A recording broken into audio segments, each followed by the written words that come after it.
Tout à fait autre chose. Le coordonnateur de l'opération Kinshasa Bopeto n'a pas dérobé à sa coutume de chaque dernier samedi du mois. En marge de la 10e journée Bopeto ce samedi 28 novembre, Germain Poundou a fait la ronde de quelques communes de la capitale pour se rendre compte de l'effectivité des travaux d'assainissement. À cette occasion, il a sensibilisé les riverains, aux commerçants. Il a promis des sanctions à ceux qui ne feront pas une Bopeto, une vie quotidienne. Noëlla Kombaja.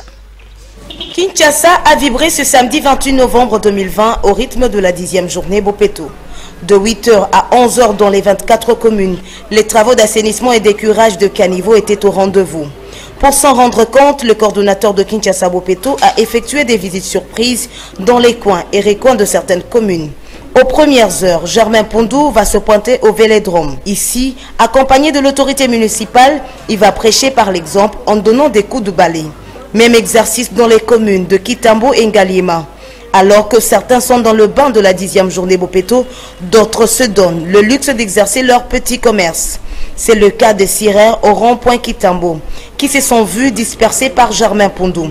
Par contre, les tenanciers des boutiques, maisons d'habillement et bars ont été contraints de fermer pour assainir leur milieu. Au terme de sa visite, Germain Poundou a fait une évaluation. Nous constatons quand même moins d'engouement au niveau des riverains et le travail Bopeto s'effectue avec les TT et les brigades.